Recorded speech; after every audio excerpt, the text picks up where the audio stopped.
all doing here today. We're trying to demonstrate that there is an urgent issue in terms of veterans' care that needs to be addressed through congressional action. If you come home from war and you have a physical wound and you end up at Walter Reed Bethesda, right? You'll get world-class care in terms of adaptive rehabilitation and prosthetics. Unfortunately, Walter Reed Bethesda is world-class in dealing with injuries of war because they've had to deal with them so often. But if you have a toxic wound, and I'm telling you, the toxic wounds are as real as any physical wound that you would get from war, they don't know what to do with you. And you spend your time when you come back home basically as a defendant in a trial for your own health care and your health. Forget about, we can get into an argument in this country, man. Nobody should be in a position where their health comes into play when it's their decision at whether they can keep their house or have a car or any of the things that unfortunately people have to go through in this country.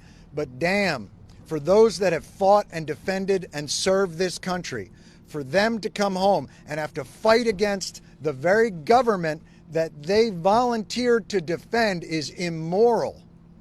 It's unconscionable, and it's easily remedied. And they don't need to be put through another bureaucratic process and another clerical process. They don't need another study to determine whether or not it might not be that healthy to burn everything in sight 24 hours a day, 7 days a week next to where you're sleeping. We know it because you're not allowed to do it in the United States of America. And if you go on the EPA's website, they'll tell you explicitly some of the diseases that are correlated to those exposures. But if you serve overseas and you come home, or you serve in general and you've been exposed to toxic waste or any of those things, it's a battle. Man, we've still got Vietnam War veterans fighting to get diseases covered for Agent Orange. This has to stop. They don't need a concession of exposure. They don't need a presumptive process to exposure. They need presumption.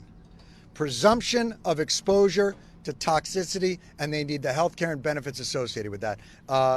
Thank you so much, and we have a lot of people to get to. So first, I'm going to bring up Gina Cancelino. She's the widow of Joseph Cancelino.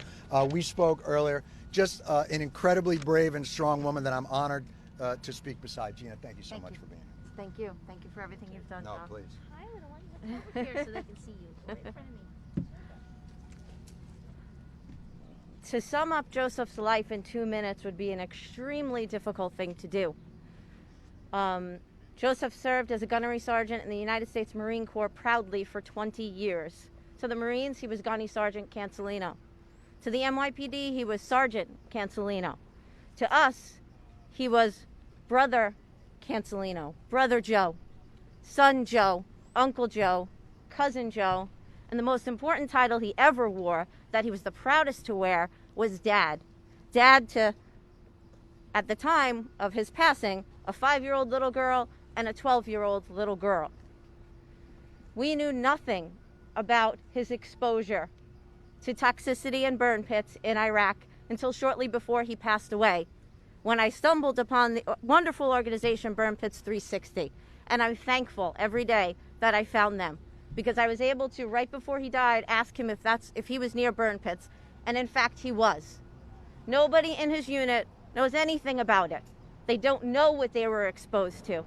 And he developed in 2017 a very rare, very aggressive choriocarcinoma, the furthest stage you can get of testicular cancer, with a secondary papillary carcinoma, thyroid cancer. He battled and took every treatment possible, including the last resort of a trial treatment that had only been tried on 3 people. And unfortunately, against his best efforts, he lost his war at home in my family room on July 17th, 2019 at 12:49 a.m., where I watched him take his last breath. I will never forget that. Our children will never forget that. This first bill that you're seeing is the only bill that covers my family. So I stand here today, not just for my family, I stand here today for all of the other families who have lost somebody, who don't know this is an issue, or who know it's an issue, and they can't be here. I stand for them. I stand for him. I stand for the people who are fighting right now, and they need care. And I stand here because I don't want another parent to have to look in their 5-year-old, 7-year-old's eyes and answer the question, why did Daddy have to die? Because I'm not sure I could correctly answer that. Because if we were proactive and we addressed this with these men and women and we got them care and we let them know that this was an issue, maybe it saves one life. And if I can help do that somehow, or I can take the burden off of some of these people, then my husband didn't die in vain. We need your help. We need everybody's help. We're calling on you just like the Marine Corps and the country called on my husband, and he went without hesitation, always. Thank you. Well said. Thank you. Well done. Next up, we have Cindy Almond, burn pit advocate, survivor, and she works with the Jason Howard family. Thank you. Thank you. Thank you.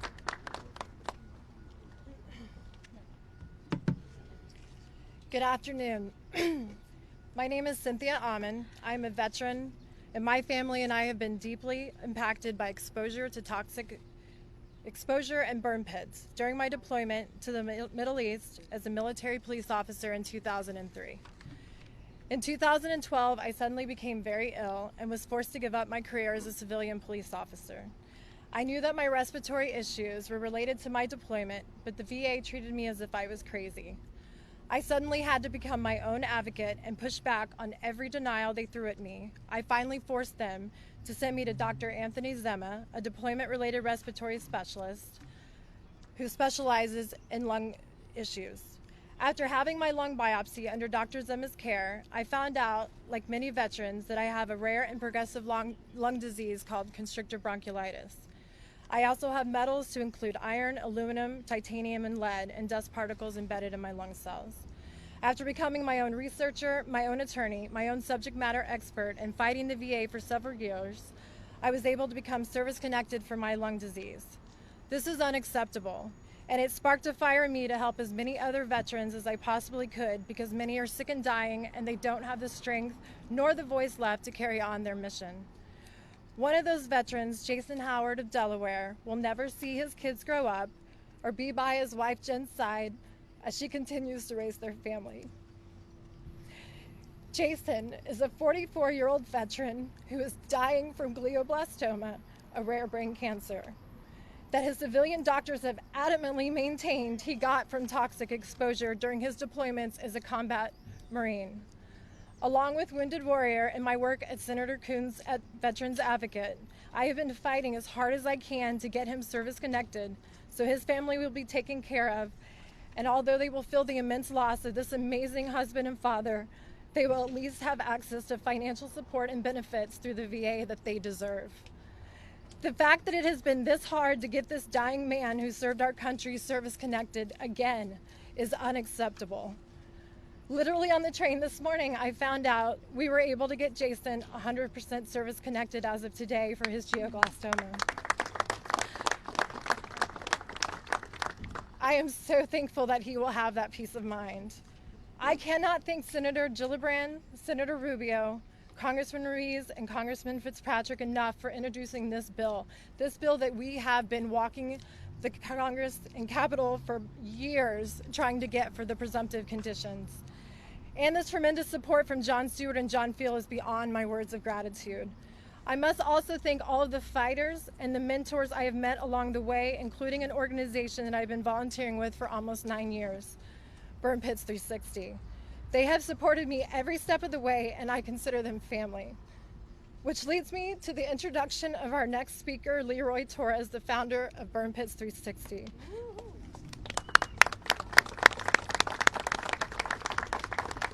He and his wife, Rosie, are the epitome of strength, courage, and tenacity. Leroy.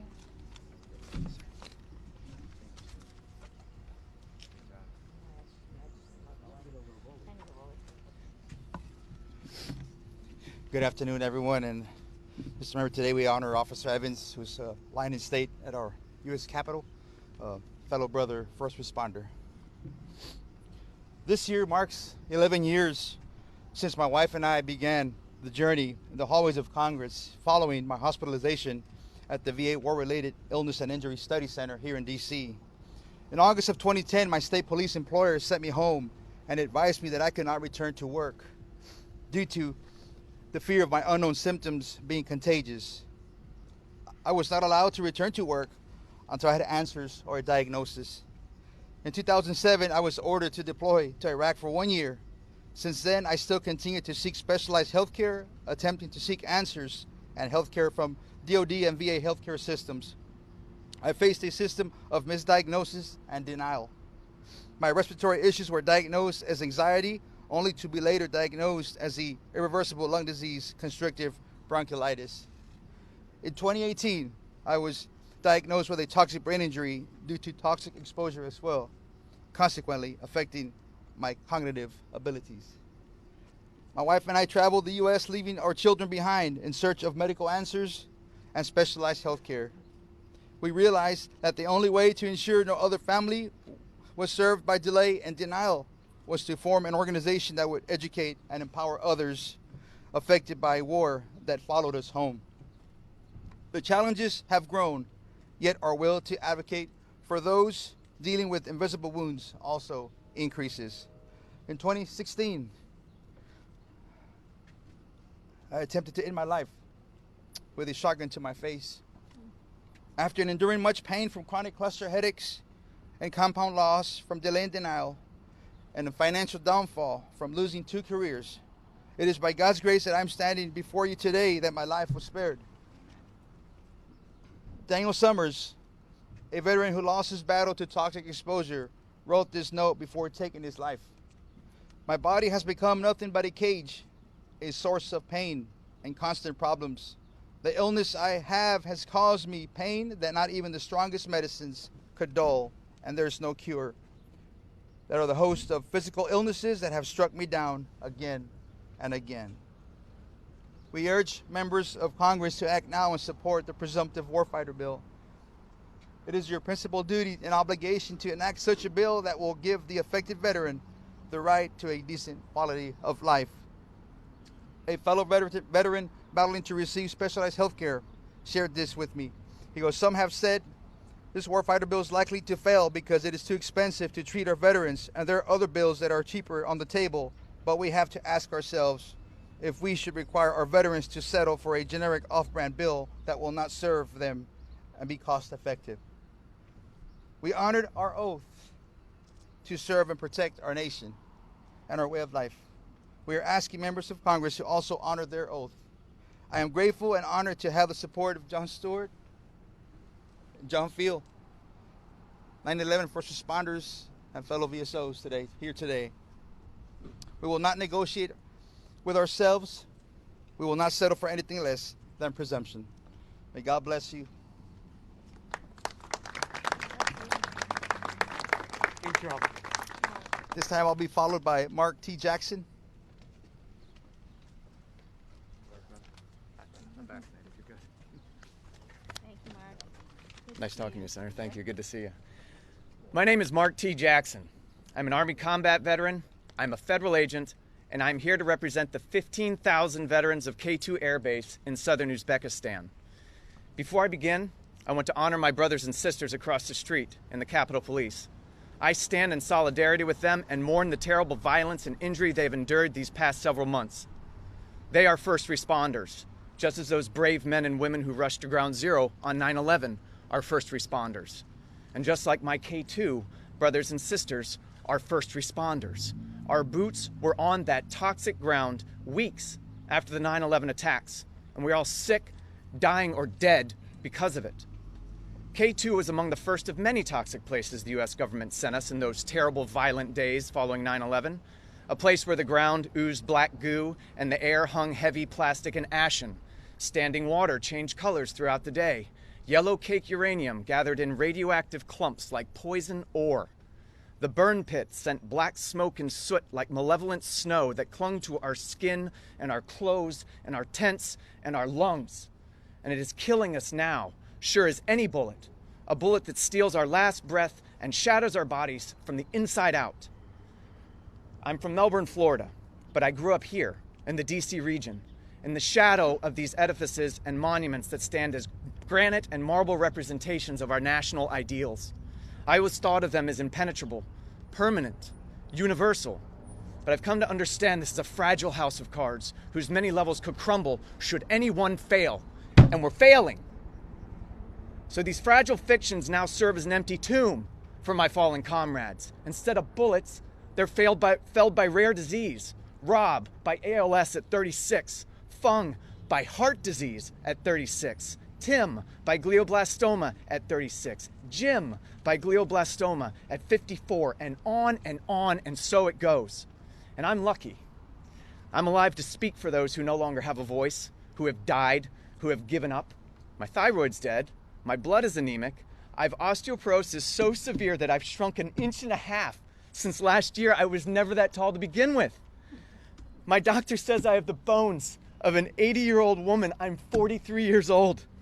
And like any cantankerous old woman, I have nothing to lose in speaking my mind. I have nothing to lose in demanding action. I have nothing to lose in seeing the VA's promises and vague platitudes for the vacuous drivel they are.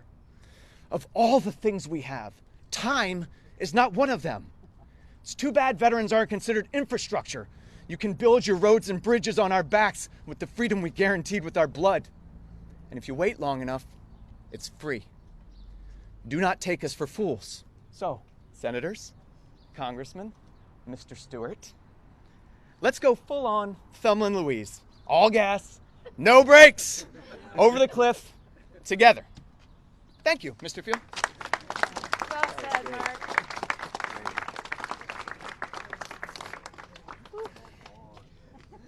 I got nothing.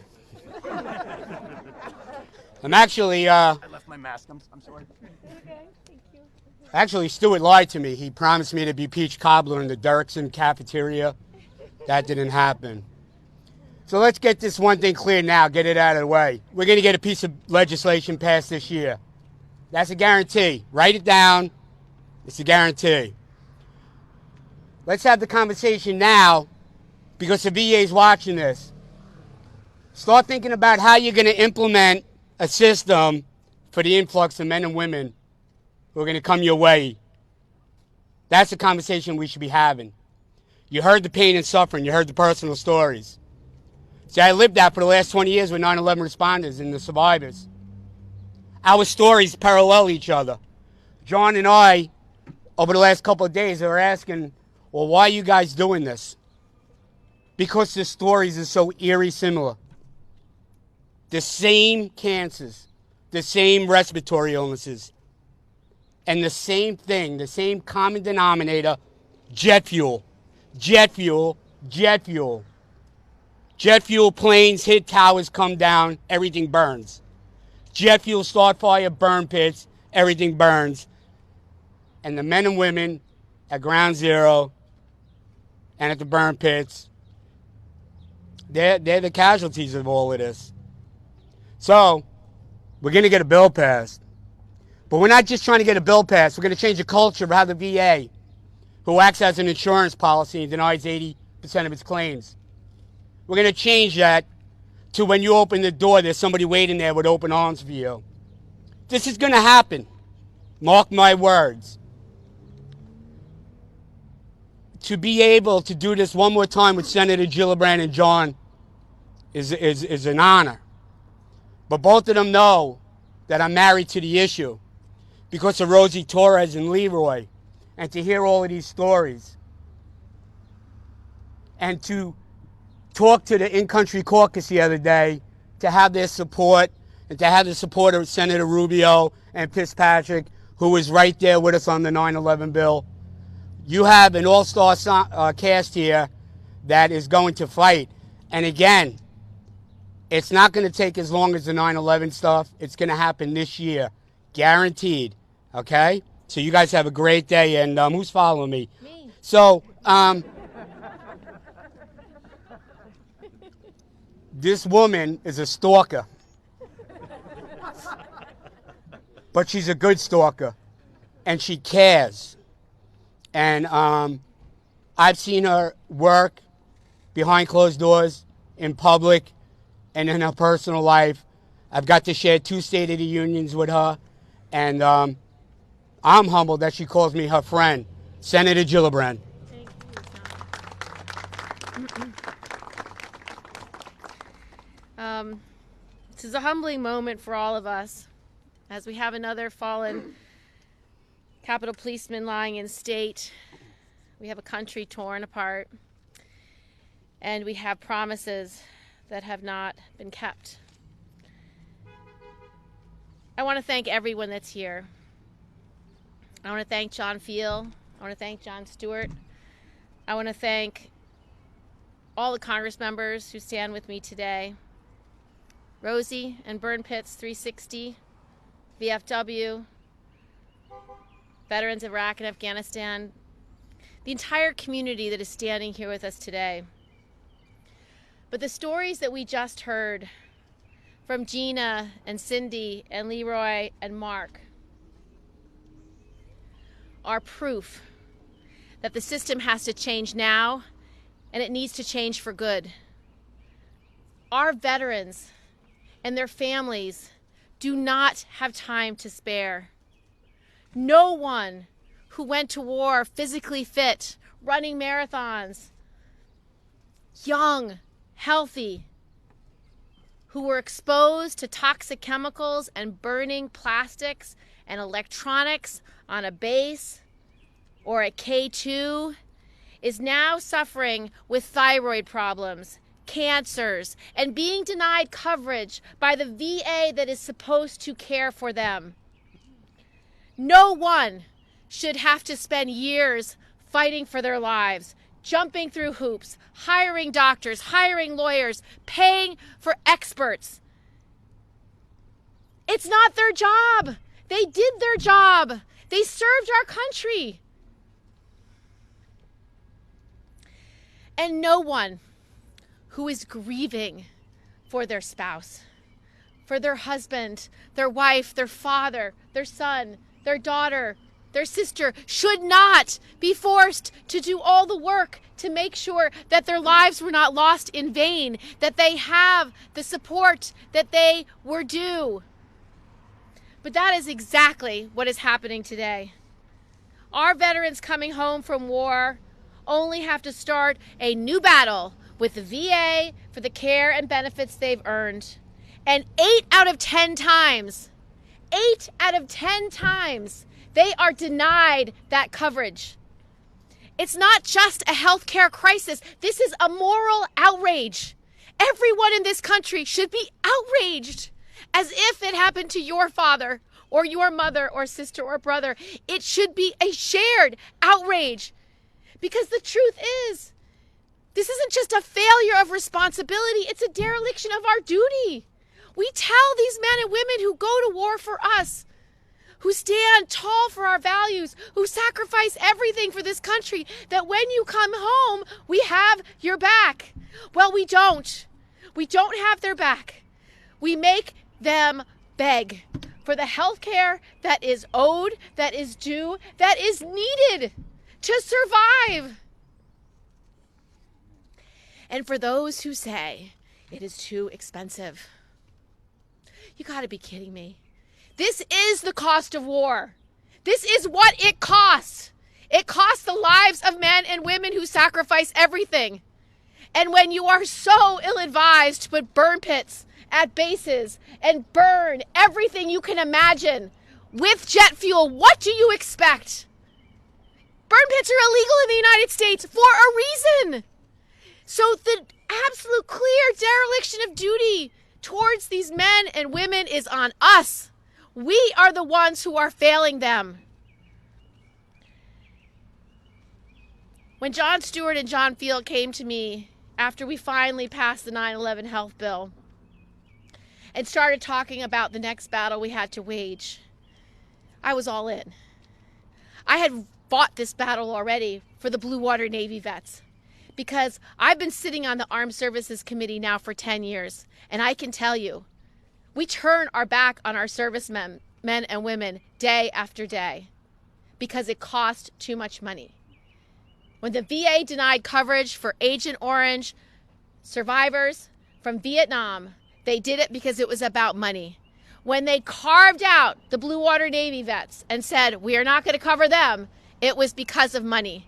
And when they deny 8 out of 10 benefits for men and women who fought the war on terror and were exposed to horrible toxins at burn pits at bases across this globe and at K2, they are denying it because of money. We must be better than that. This country must stand for more than that. And so I urge my colleagues, do the right thing. Pass this bill now. This is what we owe the men and women who stand for America and stand for our country. God bless you all. Our next speaker is Senator Marco Rubio, and I can tell you, we cannot do this alone. It has to be bipartisan every step of the way, and Marco is showing what that looks like, and that is why he is leading the charge. I wouldn't call her a stalker. She's persistent. And she's an incredible advocate on this and so many other issues, and it's a pleasure to work with you. I wish we didn't have to work on this, but we do. You know, even at this very moment, somewhere in this country, a young man or woman is being recruited into the armed forces of the United States with a fundamental promise, and that is that if you're going to have the opportunity to serve your country, you may be sent to dangerous places to do dangerous things, but when you come home, we're always going to take care of you. It is a fundamental promise this nation stands behind and makes, yet isn't living up to when it comes to the stories you've heard here today, powerful stories that we can't add anything to other than to say that we have an obligation to act. It's an issue I don't really understand the opposition to it. Part of the opposition is, well, they want to study it further. Well, we don't have time for studies. This is people who are being impacted by this don't have the benefit of a 7-year study where some expert will eventually conclude that perhaps whatever it is they'll conclude, it'll be too late. It'll be too late by then. This is happening now, and for too many, it's already too late. And so I hope that common sense will prevail. Because at the end of the day, even if for those people that say, well, this has not been conclusively linked and all these other arguments they make to me, I ask them, well, what's the worst possible outcome that could happen here, according to them? The worst possible outcome, according to their view of this, would be that a man or a woman who served this nation in a dangerous place in uniform is going to get medical attention for a condition they've come down with here stateside after their service abroad. How is that a bad outcome for the country? And I think Senator Gillibrand has pointed out, to those who argue about the money, then don't write checks that you don't have funds in the account for. Because this is the price of sending men and women to dangerous places to do dangerous things in uncertain environments. And I hope that we will act. I understand there's some outlets in Spanish. I'll have to skip the Portuguese version, but I'll do the Spanish one. I don't know Portuguese, but muy brevemente. Nosotros tenemos una obligación a los hombres y mujeres que nos representan, que van al extranjero y nos sirven en uniforme en lugares bien peligrosos. Y ahora tenemos a estas personas que han regresado con enfermedades raras, costosas, y no quieren darle cobertura. Y no entiendo cómo no vamos a cumplir la promesa que se le ha hecho a los hombres y mujeres de las Fuerzas Armadas de este país, que siempre los vamos a cuidar. Esto es una ley que tiene que pasar ya no hay tiempo para estudio, ni hay tiempo para mucho debate sobre esto. Hombres y mujeres, veteranos que sirvieron a este país, no tienen el tiempo para esperar, están sufriendo y hay que actuar en este momento. And now Dr. Ruiz, U.S. Representative Ruiz, will follow me. Thank you. Thank you.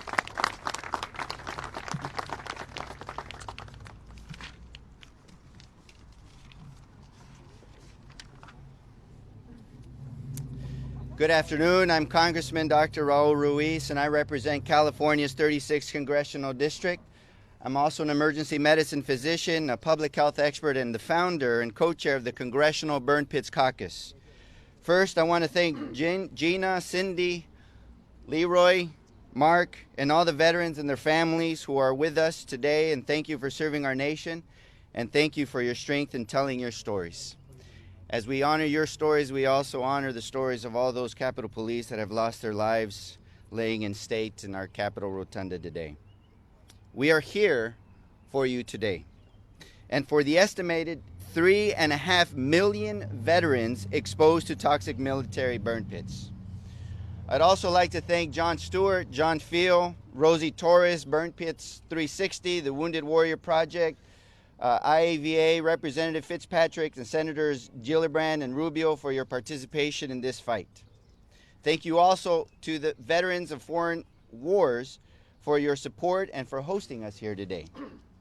So I stand here before you because of the bravery and sacrifice of Jennifer Kepner, a constituent of mine who was exposed to burn pits during her service at Balad Air Force Base in Iraq.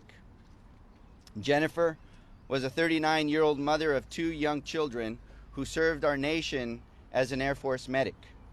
She was one of the most inspiring and brave people that I have ever met. When I met her, she was battling pancreatic cancer, a diagnosis her doctor linked to her exposure to burn pits during her service overseas. I sat with her in her home as she told her story. I can tell you that it was the most impactful kitchen table conversation I've ever had.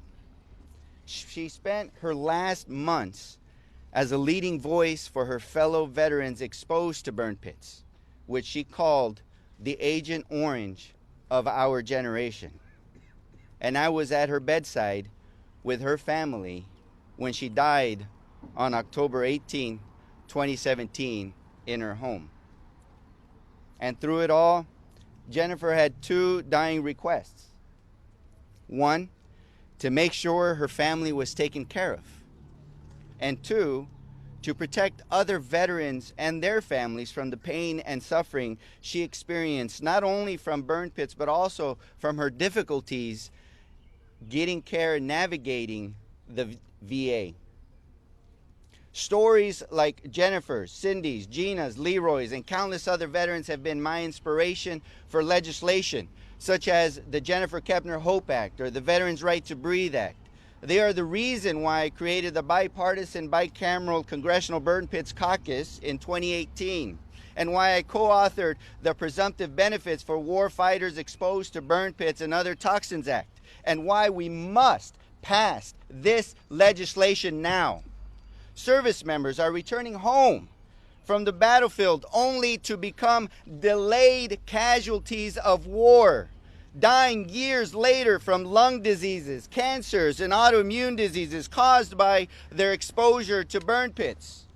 The DoD and the VA must acknowledge the lethal dangers of this self-inflicted crisis and address the suffering of exposed veterans. Look, I'm an emergency medicine physician, studied public health, practiced public health, and in public health and in medicine, it is practiced that if there is a high enough suspicion of a harm that causes a severe enough illness, then we must act on that suspicion, remove the harm, and treat the person.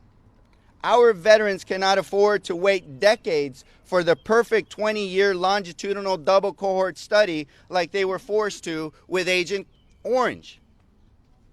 That's why we're here today, to help ensure the VA and the DoD act on this DoD self-inflicted wound. This is about taking care of our heroes in uniform and saving veterans' lives. The Presumptive Benefits for Warfighters Exposed to Burn Pits and Other Toxins Act would do just that, by establishing the presumption of service connection necessary for veterans who develop respiratory diseases and cancers from toxic exposures.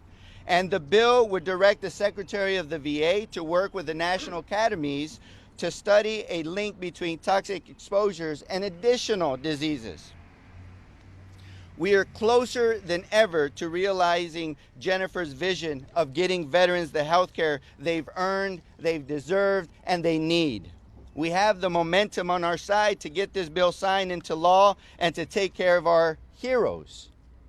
I want to thank you for being here and for covering this very important issue for our nation. And I want to thank all of you who are here committed to our nation's veterans. Ahora en español, les quiero dar las gracias a los medios de comunicación que están aquí cubriendo este importante asunto de nuestros veteranos. Los veteranos, cuando van a pelear las guerras para nuestras libertades, respiran el humo tóxico de los burn pits, que queman todo cosa, computadora, plásticos, aceite de aviones, y eso produce cáncer, produce enfermedades pulmonares, produce enfermedades del sistema inmune, y muchos de los veteranos están muriendo por causa del gobierno en la arena de batalla. Por eso muchos están sufriendo y se están muriendo después que regresaron de la guerra y encuentran dificultades recibir los beneficios y el cuidado del sistema de administración de los veteranos. Por eso esta propuesta de ley necesitamos hacerlo ley en este país para darles la atención médica y los beneficios que necesitan ellos y sus familias. Y les doy las gracias a todos que están aquí apoyando estos esfuerzos, y juntos vamos a poder con los veteranos darles el servicio y los beneficios que merecen y que necesitan. Muchas gracias. Next, U.S. Representative Brian Fitzpatrick. Thanks, Ruel. Brian Fitzpatrick, Pennsylvania's 1st District, former FBI agent in New York City. Every single one of us make a decision in our life as to what to do with our life. Everybody here has made that choice. Our veterans, our service women and service men have made their choice. They made a conscious decision to put their physical health on the line, their psychological and emotional health on the line, all in the name of serving a cause bigger than themselves. Serving us. And what do they get when they come home? They get a VA that tells them no. And I, for one, and I know all of us agree here, that what should the veterans get? How about everything they asked for? How about that? Everything they asked for. We had a cause that fortunately ended well, but was stuck in a rut. It was the 9/11 Victims Compensation Fund for many of the people that I serve with in New York City, near Ground Zero. And it was also stuck until a guy by the name of Jon Stewart showed up in this town. And I got to tell you, you want this thing not only to pass, but pass with record speed. Do what Jon does. Call people out by name. Anybody that doesn't get behind this piece of legislation ought to be called out by name. The press ought to hound them and ask them, why are you a no on this? If we do that, not only will this get passed and signed into law, it will get passed and signed into law with record speed. And I think we all ought to commit to that. That's what we all ought to commit to. So next we're going to invite Tom Porter, Executive Vice President, Iraq and Afghanistan's of America. Thank you, Congressman. Thank you all for being here. I want to first start out by saying, as a former congressional staffer who's benefited from the security provided by the Capitol Police, I just wanted to salute the service of Officer Evans and those of the Capitol Police Force that have given their lives previous to him. So my thoughts are with them today and his family. Want to say first, I work for IAVA, Iraq and Afghanistan Veterans of America. I run their DC office. I'm a Navy veteran, and this issue is also very personal to me because I've got asthma from my deployment to Afghanistan over a decade ago, and so this is a really important issue for me and for many of our members. I want to illustrate to you exactly how deep this is in our community of post 9/11 veterans. So first off, VA estimates that as many as 3.5 million veterans have been exposed to burn pits and other airborne toxins during their deployments. We do a survey every year at IAVA of our post 9/11 veteran community, and so just to show you how broad this is, 86% of our respondents to our survey, post 9/11 veterans, say they've been exposed to burn pits. 86%. And then of that 86%, a full 89% say that they are experiencing healthcare problems and symptoms as a result of those exposures. That's massive. And so what happens when they try to get health care at the VA? They get turned down 80% of the time. That's unacceptable, and we've got to pass this warfighters bill. That's why we're here today. We're going to get this done. I'm here for everybody in our community who's been exposed and suffering because of these pollutants.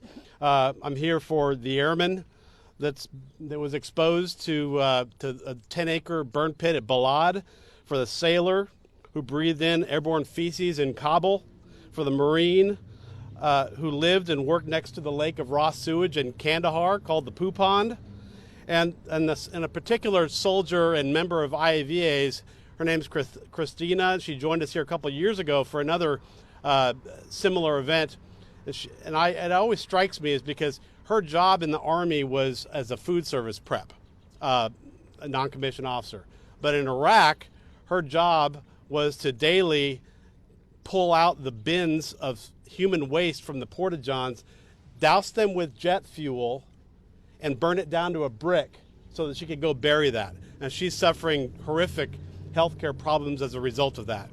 The solution in this is simple. It's as Senator Gillibrand has said in a video that we're talking about this, is if you were there in your illness because of this, then you're taken care of. Simple as that. I've already been asked by congressional offices on the House and Senate side, how much does this cost? I don't want to be asked how much this costs. Where's Jon Field? Jon Field, he just a few days ago told me, and I'm going to quote him, this is a meal you've already eaten. You can't just go back and complain about the cost after you've eaten that meal. And so we can't have people complaining about this exposure. This is a cost of war. And we've dealt with this issue before, and I've been privileged to be able to be in this same fight with Senator Gillibrand and Jon Field and Jon Stewart on the 9/11 first responders twice over the last 6 years. And each time, offices would say, I'm not sure if we can get behind that because it's very expensive. I'm not going to accept that anymore. And so hope you all stand with me, stand with us. Thank you all for being here. And my friend Christina Keenan with VFW is next up.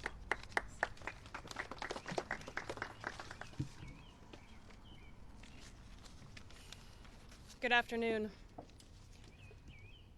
I'm Christina Keenan, Associate Director for the National Legislative Service of the Veterans of Foreign Wars.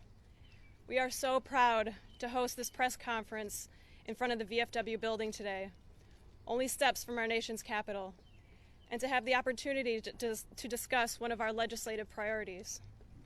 The VFW's top legislative priority is comprehensive toxic exposure reform. The Warfighter Act is a great step in taking care of the millions of men and women exposed to toxic hazards during their military service overseas. Veterans like myself and others may never know what we were exposed to when we were serving. And without legislation like this, the burden of proof falls too heavy on veterans when they develop serious health conditions linked to their service.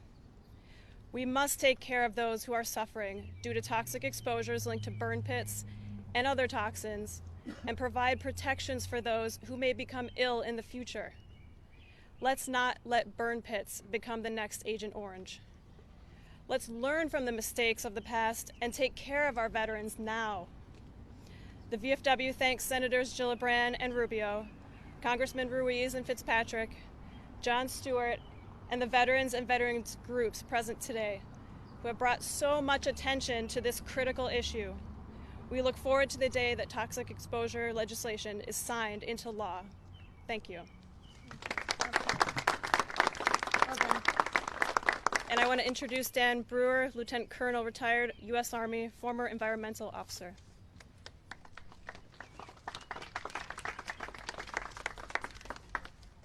That's a long speech, Colonel. Now I'm just going to show it. I'm not going to really. My name is Dan Brewer. I might be the least important speaker here, but I lived this for several years. I could say I lived it and breathed it. I deployed to Iraq in late 2005 to be the environmental manager for country. I deployed with an extensive environmental background because when I got off active duty, for a while I worked at Procter & Gamble and was an environmental auditor for the company. I audited plants that got in trouble environmentally and very complex plants, both at the U.S. and globally. So when I went to Iraq, I had a pretty extensive background of knowing if something's good, maybe not so good, or downright horrible. And I still remember the first time I visited a burn pit. And I did like a fire inspector or environmental auditor did. I got down the pit and I started looking around. And I saw bits and pieces of plastic and totes and aerosol cans and hazardous waste containers, carcasses from animals, medical waste, red bags with blood tissue and parts in it, tires. And from my background P&G, I knew these things were carcinogens. And I don't know if you know what carcinogens is, but when you're talking about your body or my body, it's a bad thing. There's things that cause cancer. My initial thought, the first time I thought that this might be illegal. What are we doing? But when I deployed to Iraq, we had this one thing. I want to show it because it's not very big. It was called Annex L. This is how thick it is. That's what we deployed with. Unclassified document, and it's called environmental considerations. Now that ought to raise some red flags, but these are just considerations. You don't have to do it. And that was a problem. It was personality driven. If somebody wanted to do things better, you could do things better, and if they didn't, you didn't. And I'm in the military as rank structure. I was a lieutenant colonel, but I'm dealing with base commanders who are colonels, brigadier generals, major generals. So if they didn't want to do it, we didn't do it. And that was a problem. Because burn pits had a lot of problems. One is nobody managed the burn pits. And I don't care if you're talking KBR contractors or military. They weren't being managed. Anybody could throw whatever they wanted in a burn pit. There's no segregation. Burn pits burn at a very low temperature. It's like burning leaves in your backyard. A lot of smoke. They always seem to burn the bad stuff at night. Plastic totes, petroleum products, tires was burned at night. Now, why is that? A lot of black smoke. Is it because the darkness hides it?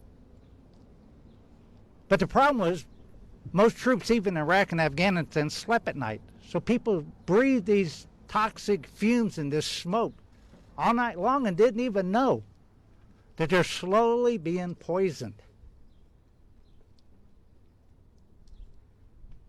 As the surge happened and the base camps expanded, the burn pits that once happened to be at the base of the camp ended up being more in the center of the camp.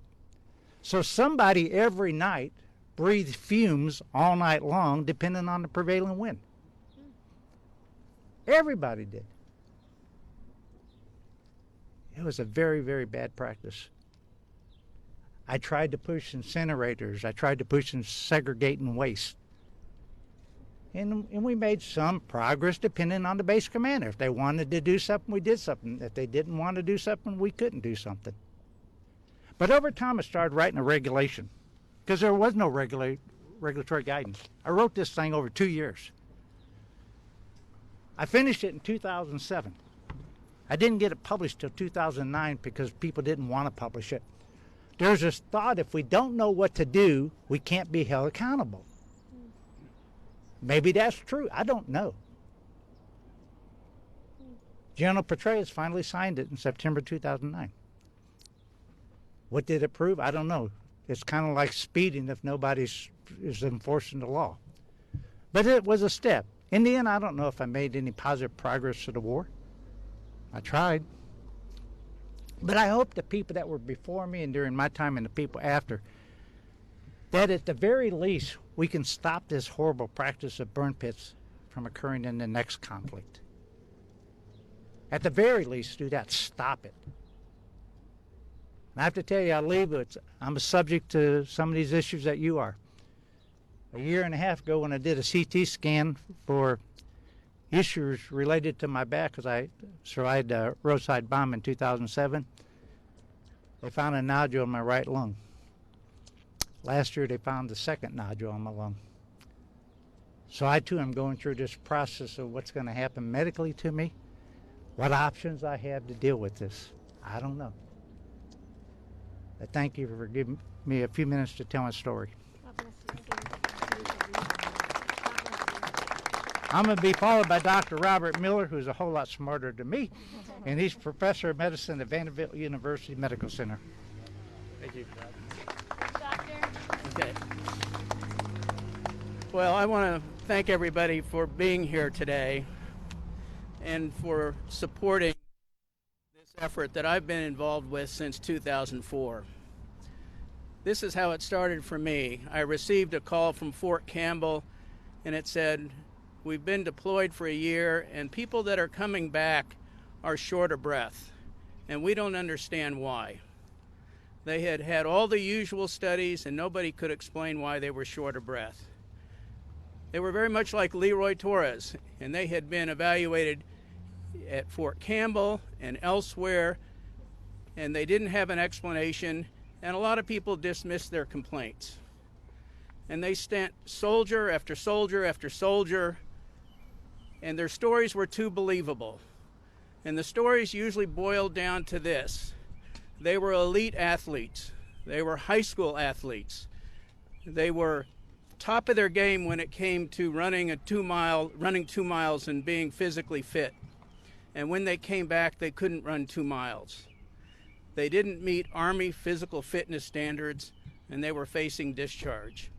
And it was soldier after soldier. It was just too believable. So we did something a little bit unconventional, and we took these people with normal x-rays and normal pulmonary function tests, and we did lung biopsies. And the biopsy showed toxic lung injury. I won't go into the details, but it was clear what was causing their shortness of breath. And like a lot of lung diseases, it isn't picked up by non-invasive tests. Well, what did the lung biopsy get them?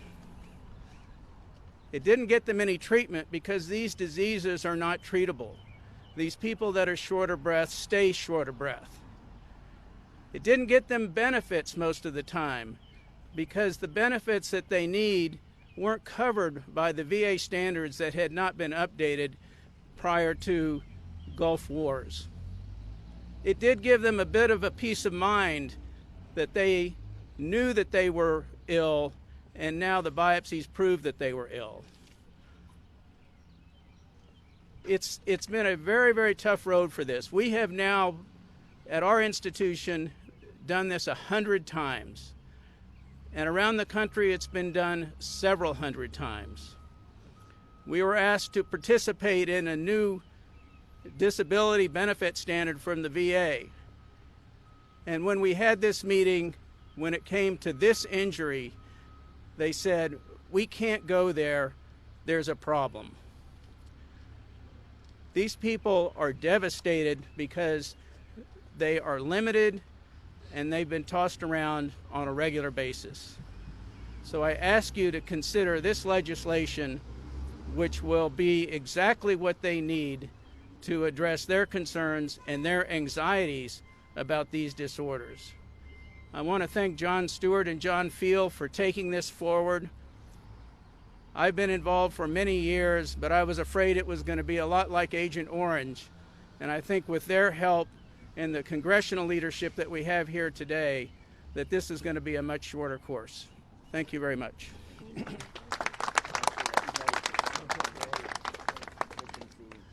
So these men and women, I hope you understand that, it turns out veterans are human beings. They're not just flags, they're not just bumper stickers. They're human beings. And as you hear their stories, you hear the true cost of war. And I urge you when this is over to please seek them out and hear their stories individually and amplify them so that the country can understand. These men and women swore an oath to defend the Constitution against all enemies, foreign and domestic. Well, what do you do when you've fulfilled that obligation and you come home and the enemy is now negligence and bureaucracy and apathy. They're not trained for that. The VA has one job: to act for the benefit of the veteran. That's it. You're not an insurance company. You're not an obstacle to care. You are there to act for the benefit of the veteran. And if the culture doesn't change, then we will continue to make the same mistake we've clearly made decade after decade after decade, forcing more suffering and disease when it needn't be the case. I want to thank everybody for being here today, all the VSOs whose tremendous hard work is what has brought this legislation to the fore, and I think will give it the energy and the impetus to pass. If you have any questions for any of our speakers today or anybody else, please feel free. We've got some moments for it.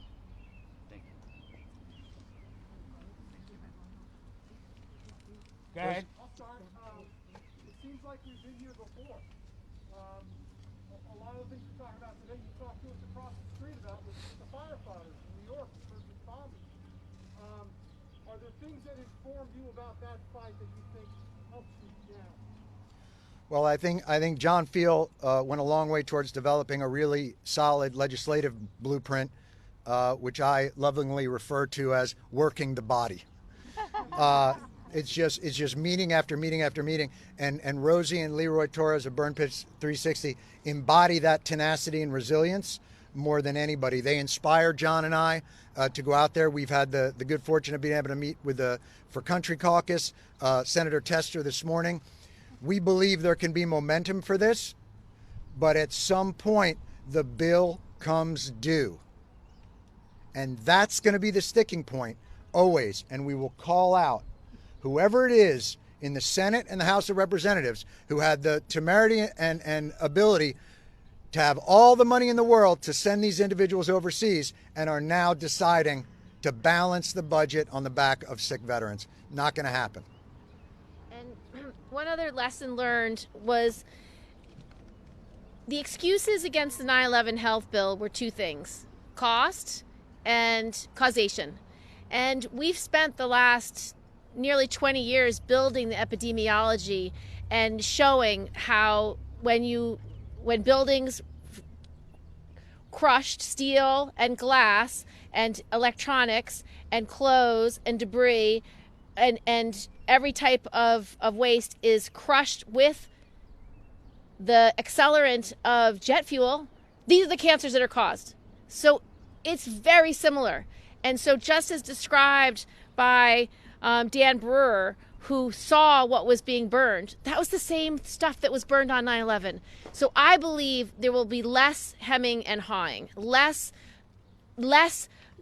delay because there's no proof. The proof's already been established, and so the scientists already exist. It's why we want to have medical monitoring for this community immediately. So when diseases start to develop, they're treated properly with the right medicines at the right time, and not all the delay in treatment that a lot of our first responders suffered, and now a lot of these veterans coming home are suffering because their local doctors don't know what's going on. So we've learned so much in the fight for the 9/11 health bill.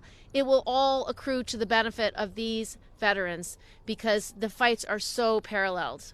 How bipartisan is this right now? How many lawmakers have gone down in the House and the Senate? And do you have the cost of what this will end up? So we don't have a cost because CBO won't give it to us yet. But whatever it is, we should pay for it, and we should make people well aware this is the cost of war. And then second, Marco Rubio is our lead in the Senate, and the Congress members here are the leads in the House, and we will make this deeply bipartisan. The other bills are deeply bipartisan. They're just not as thorough and not as complete as this chart shows. So I believe we can get those additional Republican and Democrats to support this bill. I think it will be widely bipartisan by the time we get a vote on it. Do you have a sense, have you heard anything from the White House on this, and do you have a sense of how many people this would actually impact right away? I have. Do you want to speak to it too though? Have you talked to? I have talked to the VA secretary and individuals in the policy arm of the White House, and I'll be speaking with them later on today. And I'm hoping that they also can understand the urgency of it and the scope of it. And I've spoken to President Biden. I spoke to him last on 9/11 while we were at the 9/11 memorial ceremony in New York. And I told him that we were working on this bill and we hoped he would sign it. And he expressed, which he's done publicly, his gratitude for the work of these veteran service organizations and advocates, because he believes his son, Bo, died of brain cancer due to the exposure to burn pits during his service. And that's his personal view. But the commitment of everyone standing here is something that he was deeply grateful for. And I believe having that kind of support from the White House will make an extraordinary difference.